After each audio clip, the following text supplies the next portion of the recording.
Good morning, class 7A. Good morning. Those who are keeping the video off, once again requesting, please get your videos on.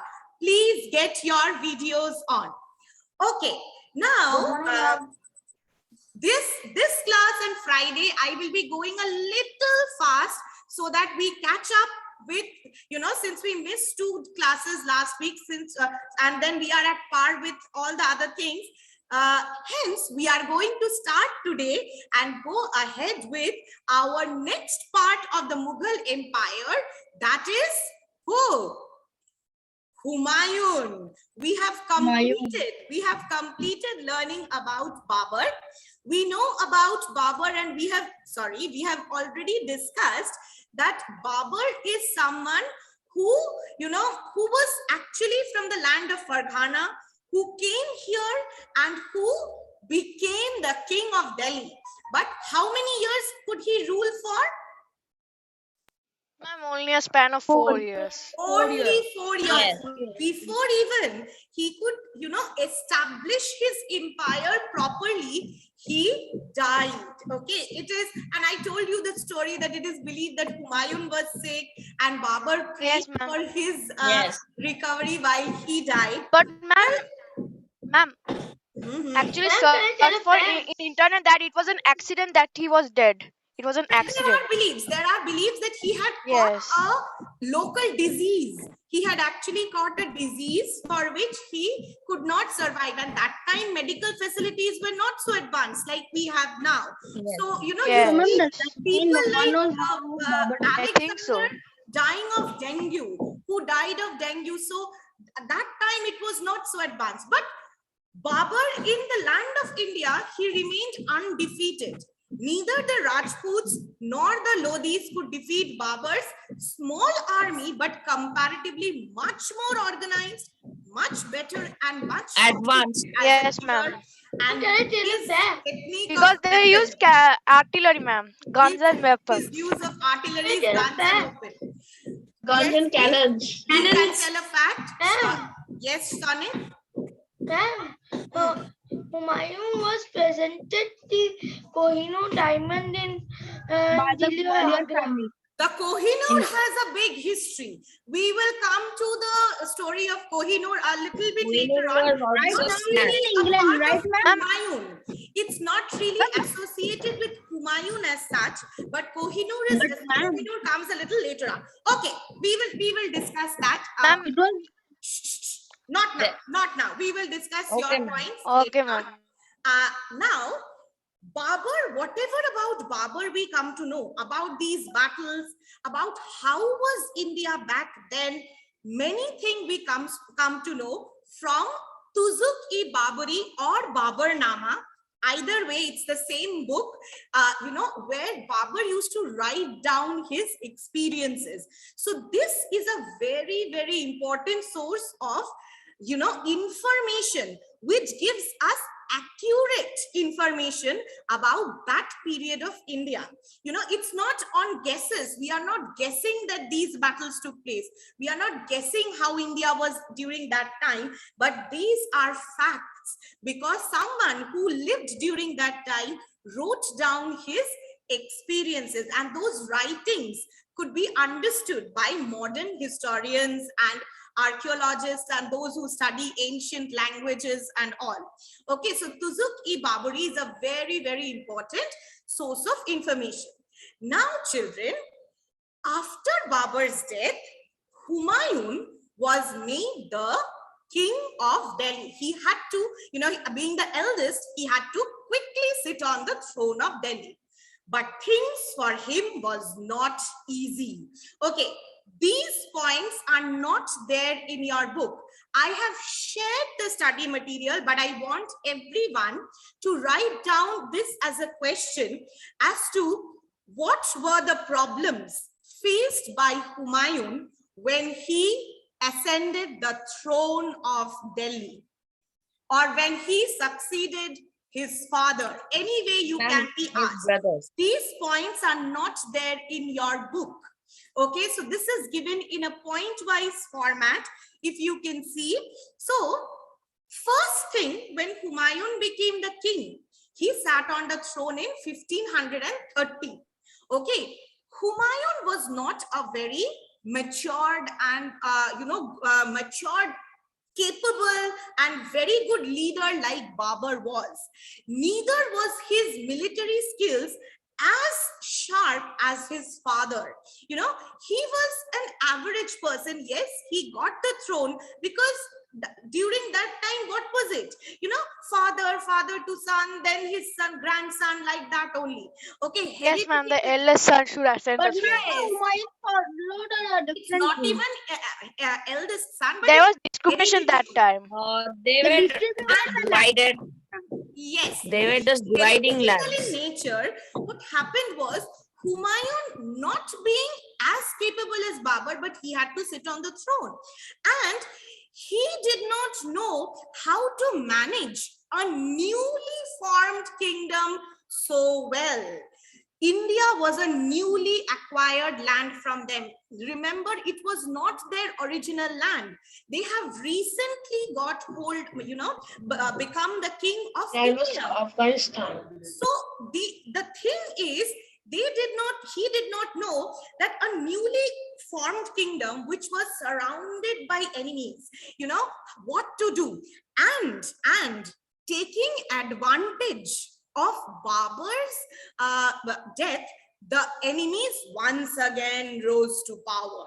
Taking advantage of Babur's death, the enemies once again became very, very strong, and from all sides tried to attack Delhi. All sides, they all wanted to capture. They all had the, like the eagle's eyes, the bull's eye you have, their bull's eye was Delhi. So the rulers of North India always regarded the Mughals as foreigners and wanted to, remove them. Now, whom did Babur defeat? Babur defeated Lodi. He defeated Ibrahim Lodi. Ibrahim Lodi was an Afghan. Now, the Afghans were definitely trying to get Delhi back for them. And on the eastern side of India, still after Babur's death, once again, the Afghans took advantage and they rose to power and prominence under a very important person called Sher Shah. Sher Shah Suri is a very, very important person about True dynasty. learning. He killed Right a after this, so you will tiger in his own hand. We will come to Sher Shah just after this. That also one-handed. Sher Shah was his main enemy on the east. He was an Afghan chief. So on the east was there, and then on the west, once again the Rajputs and Bahadur Shah, the ruler of Gujarat, was being a big threat to Humayun. Again repeating, this is not there in your book, but this is very important.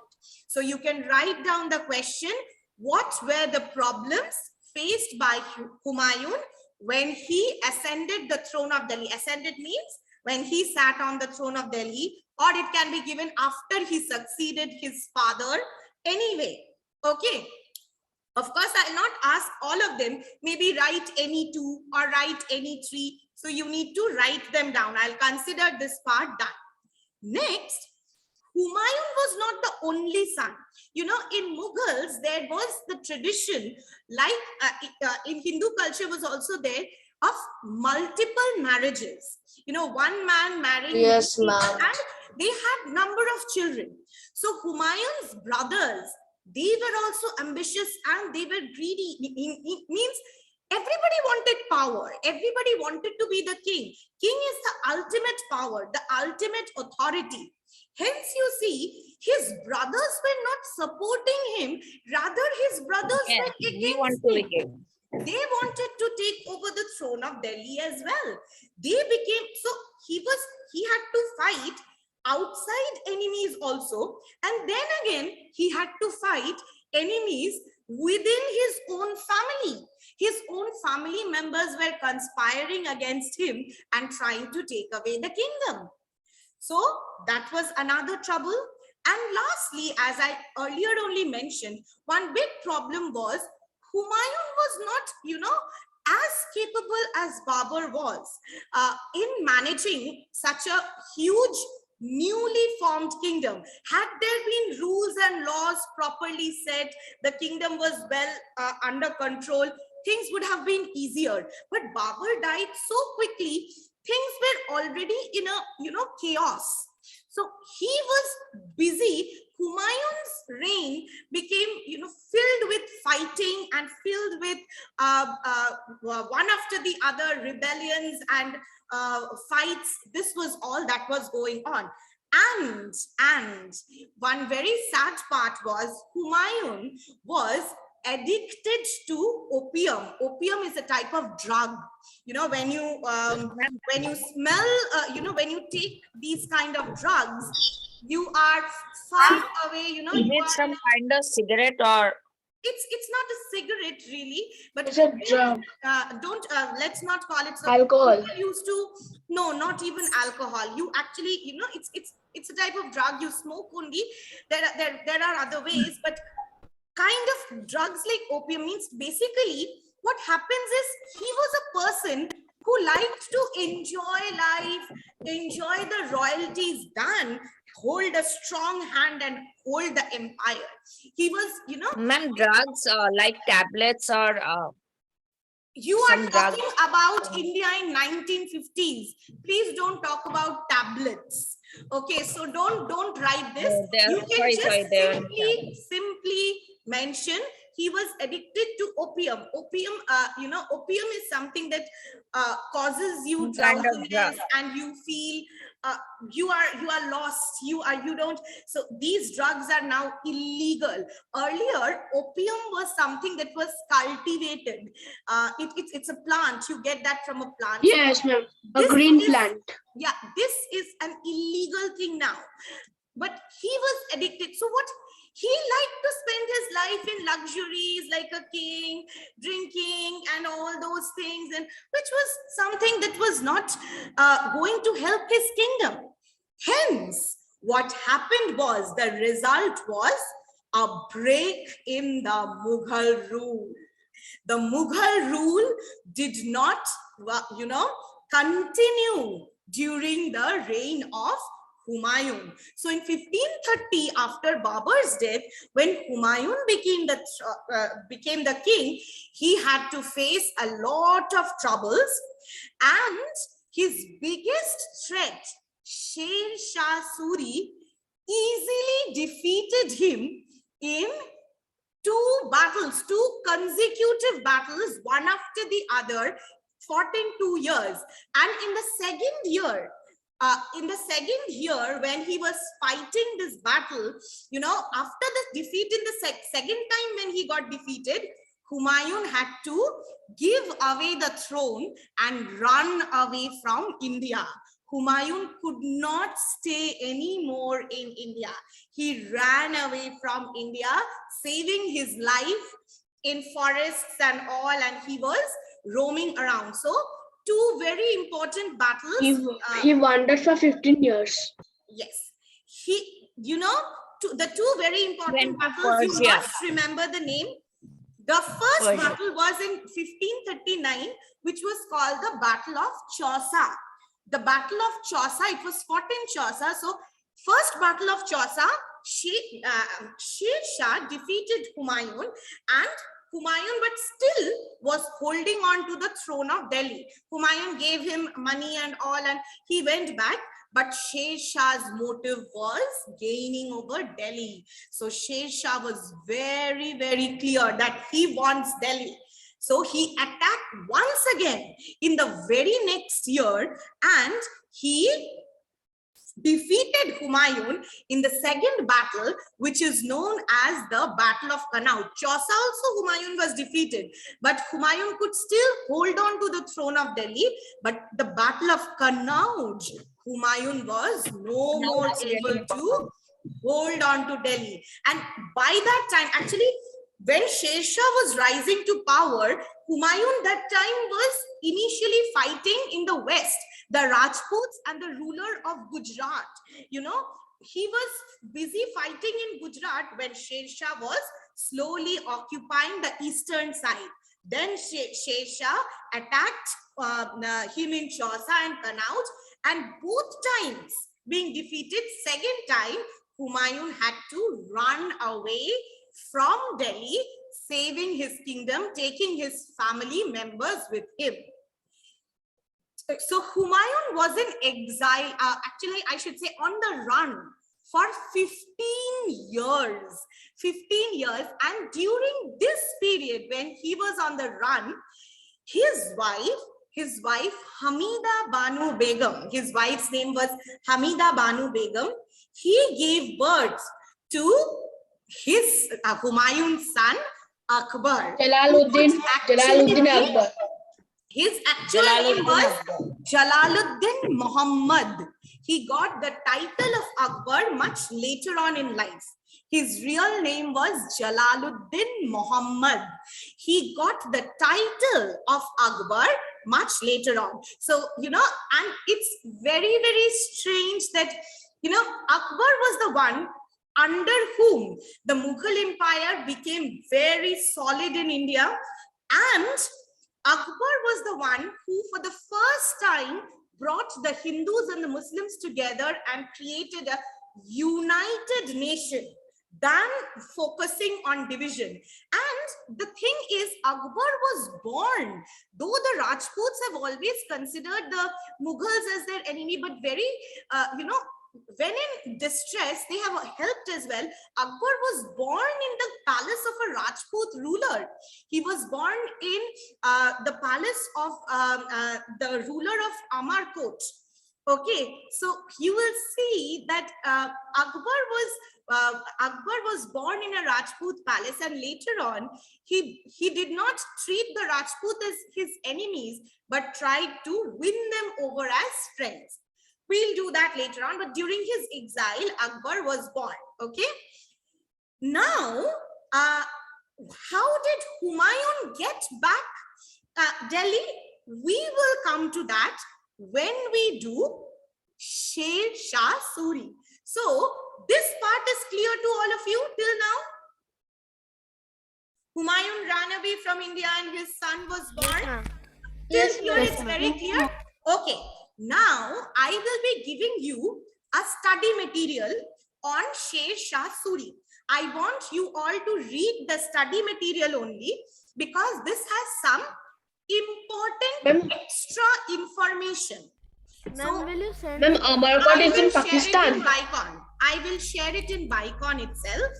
So, this part, it is given in a very, it is there in your book. Can you share it in mail if possible? Why? Because it will be uploaded in Bicon. No, Why ma'am. will you not be able to access it in Bicon? Ma'am, sometimes it is difficult to download the things. Ma'am, Amarkot is in Pakistan. Download from Bicon. And it's always there. Anyway, I will send as a mail as well. Ma'am, Amarkot is in Pakistan. Ma'am, may I say something? What? Ma'am, What are you for saying, Bhavya? Shriyank's problem of downloading, in Vicon there's a feature when you can directly view documents instead of downloading them. Yes, a You blue will box. view Yes. documents every Oh, time. But download yes. it so that you I can never access knew it. about that. I knew. Side there are icons, right? Press Yes, the one there with the is magnified from glass first of only paper. it was. Listen to me. Listen to me. Yes, but downloading is important for only one reason, that is so that whenever you want it offline, every time you need not log For in. record. So this Sher Shah, listen, Sher Shah is there in your book as well. It has got quite a few points, but Sher Shah is given here in a detailed way in points with some extra information. So best is you study it from here. And from Sher Shah Suri, next day, I will discuss with you all a small work, a small fact file that you people will be making. I will tell that to you on Friday. Let me tell you a little about Sher Shah Suri now, who is known as You know why? Why Sher Khan or Sher Shah? The name Sher, what does it remind you? Tiger. Ma'am, tiger. He tiger. killed the tiger alone. Yes, ma'am. He killed a tiger And Shah single-handedly. means Without the any king of Hindustan. Absolutely. He killed without a he killed a tiger without any single-handedly, weapons. without any weapons. So imagine his strength, how strong he was. Sher Shah was, you know, he was the founder of, so firstly it was the Mughal rule. Now Humayun, once Humayun fled away, he started a dynasty called the Sur dynasty, which was once again an Afghan dynasty. It was once again an Afghan dynasty. So a little bit about the background of Sher Shah, you know, Sher Shah's father used to work in, in the Ma'am came. Amazon. this is what happens. I don't think I'll be able to show you the video of Sher Shah today, but okay. So Sher Shah's father used to work under the and all. So you know, Your voice is very low. Low. Yes. Ma'am. Ma'am, your voice is my voice is very low. Yeah. No, now it is okay. I almost shout. Okay. I almost keep shouting, but then you say my voice is low. Yes, ma'am, now it is perfect. So as I was saying, Sher Shah's father used to work under the ruler of Bihar. Okay, he was appointed. He used to work under the ruler of Bihar, and his stepmother. He lost his mother at a young age, so his stepmother did not treat him well. So Sher Shah left home at an early age, and Sher Shah was actually initially a part of Babur's army. You know, he used to work as a part of Babur's army. He was a soldier in Babur's army. And from there only, he learned all the techniques of Mughal warfare. He learned how the Mughals fought, what the Mughals used to defeat everyone. You know, what was their secret weapon? What was the secret? He came to know about gunpowder and the secret techniques of fighting of the Mughals, because he was a soldier in Babur's army. He used to work under Babur. Then later on, ma'am, you are dancing. Oh, Kavya, that is something different, and this is something. Can dance. Thank you so I much. forgot your to say it at dancing the is start, history now. so I decided to chat. Thank you. Actually, Okay. I knew you were a dancer. Thank you But very not much. all. I was into Sher Shah. I'm thinking, I thought I am dancing now. What, I am moving my hands. That is why you are saying so. Yes, What ma'am you is a all good do. dancer. She is so good that she can teach also when she is dancing. When I am, see, imagine. Wow, Imagine, multitasking. I actually thought Kavya is trying to tell me that she thinks I'm dancing because I'm moving my hands. Ma'am, you are really good in multitasking. Multitasking, yes. I'm also good in giving zeros. Yes, I'm very good in that. Yeah. I think all the teachers are. Ma'am, Devahuti ma'am told us that you encouraged her to do acting. Debahuti ma'am herself is very good. Debahuti ma'am writes the scripts. And then Shudeshna ma'am sang such a sweet song. She's, you know, you all see. So we all can compete with you when you come. Wait, we all will get down to. Okay, ma'am. So I will play tabla and you all will dance and sing. No, you will also dance and sing, and we will also be there. No, ma'am. Then who will play tabla?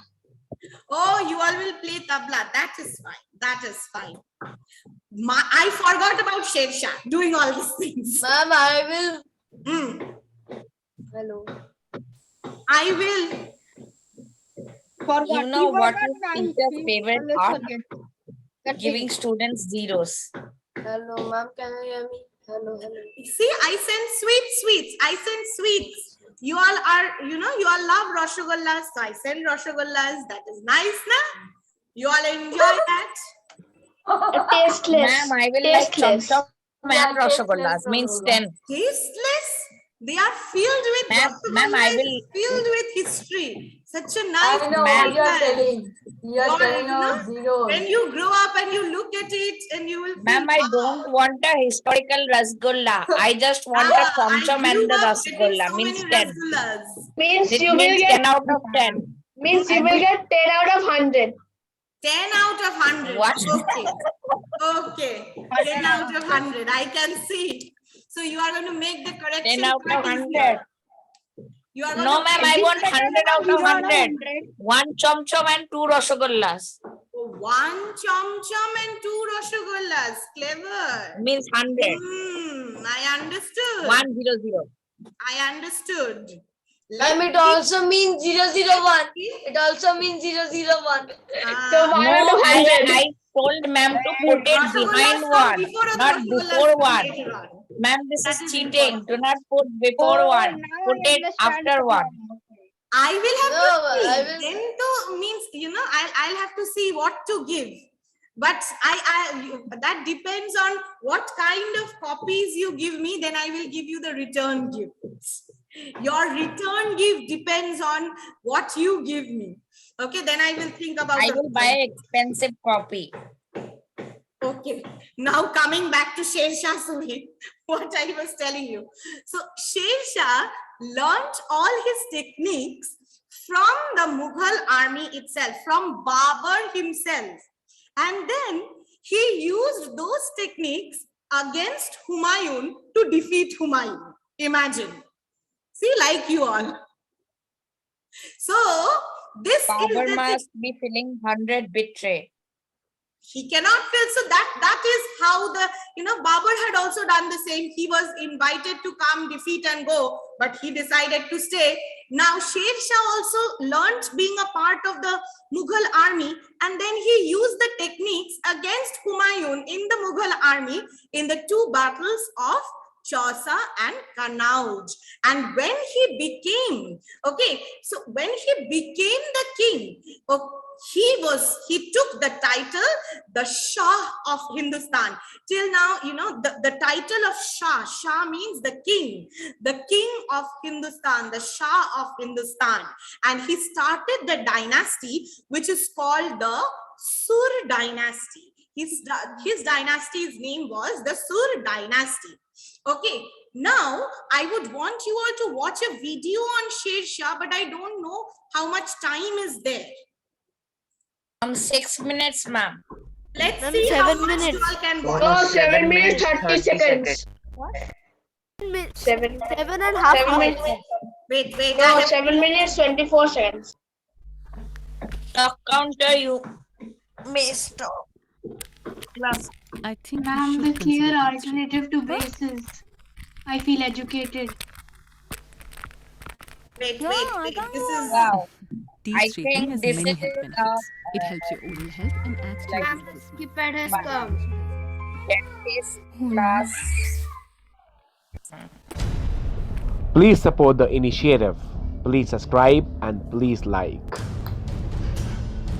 Emperor Babur, descendant of Temur Lung and Genghis Khan, came to India in 1526, defeating the Lodis, thus finishing off the Sultanate rule which lasted for 300 years. Soon he became a dominant force in India and became one of the most powerful men in the region. His huge army comprised of soldiers belonging to many different ethnic groups: Uzbeks, Afghans, Turks, Mongols. They all looked up to Babur as a king who ruled with an iron fist. But for one man, he who looked him differently, he who had an eye of a tiger, he who started as a mere soldier in the army of Babur and went on to become the emperor himself, the lion warrior, Sher Shah Suri. Sher Shah Suri, born Farid Khan, was the founder of the Suri Empire in the northern part of Indian subcontinent. He is one among those great personalities of history who had a humble beginning but succeeded in establishing a powerful empire simply by his own confidence, strategy, merit, and power of his sword. Whatever he achieved simply by his own efforts and capabilities. Farid Khan was a perfect combination of brain and brawn, and this is what made him rise in his career. He got his name Sher Khan because of his extraordinary lion-like valor. It happened while he served the master by the name Bahar Khan Lohani, the governor of South Bihar. During a hunting expedition, Bahar Khan Lohani was attacked by a tiger. Farid, without caring about his safety, intervened and fought and killed the tiger single-handed. Bahar Khan was so much pleased by his valor that he gave him the new name Sher Khan and appointed him his deputy and tutor to his son Jalal Khan. This sudden promotion made Lohani nobles envious of him, thus forcing Sher Khan to leave Bihar. He went to Agra and took up service under the Mughal ruler Babur, where he participated in the campaign against Chanderi and impressed everyone by his strategy and gallantry. But very soon he felt insecure about his life, as his gaze of fame made Babur suspicious of his ambitions. He saw a threat to his empire in his eyes and thus ordered his death. Sher Khan fled away and returned to South Bihar and was again appointed as a tutor to Jalal Khan. In 1528, after the death of Bahar Khan, Sher Khan now became the unofficial king of Bihar. He then joined hands with Mahmud Lodi and waged a war against Babur in an attempt of Lodis to retake Delhi. But the Lodis were unsuccessful and were defeated. 4 years later, after the final defeat of Mahmud Lodi at the hands of Babur's son Humayun, Sher Khan now became the most influential Afghan leader in the region. Thousands of Afghan warriors now swarmed into his kingdom so as to take refuge and join his army. This made him bigger and stronger, but being an excellent statesman, he played carefully. He knew that his growing power will project him as a threat to the Mughals. Therefore, at the siege of Chunar, he diplomatically surrendered to Humayun and publicly accepted the suzerainty of the Mughals and acted as a loyal supporter to the Emperor Humayun. As Humayun felt secured, he moved to west so as to defend and extend his empire's western borders from Rajputs. This gave him the opportunity and time to strengthen his power, and when he felt that the time is right, he charged and annexed Bengal, which was a Mughal territory. Now this was a direct assault to the Mughal Empire and alerted Humayun, who immediately marched towards Bengal. But Sher Shah Suri kept on evading him until the forces finally met at Chausa. Both the parties chose to camp at a distance of 5 miles from each other and prepared for the battle. Sher Khan knew that a direct assault with Mughals with their artillery up in front would result in a sure-shot defeat. Therefore, he avoided a direct confrontation and prepared a retreat plan in case of an artillery attack. He also diplomatically positioned his army on the highway so as to keep the supply lines under his control, thus getting regular food and water for his army. Luckily for him, Humayun did not prefer aggression as well, and he did not warranted an attack for 2 months. In these 2 months, the Mughal forces suffered the scarcity of food and supply, leading death of cattle and horses. In the desperate situation, Humayun opened negotiations, and an arrangement for a treaty was made. As per this treaty, Sher Shah was to retain Bengal and parts of Bihar. In return, he would give recognition to Emperor and accept suzerainty of Humayun. Humayun was satisfied but to satisfy his ego. More, he asked Sher Shah Suri to feign a retreat, as history should write that Mughals chased the Surs away. Sher Shah happily obliged, and Humayun and his men celebrated victory at night. They all drank and relaxed and did not fortify the camps properly. But they had no idea that Sher Shah's spies and scouts watched all this from a distance and informed Sher Shah about the same. In the early morning, Okay, I think the class will end today, so we can continue next day. Okay, we can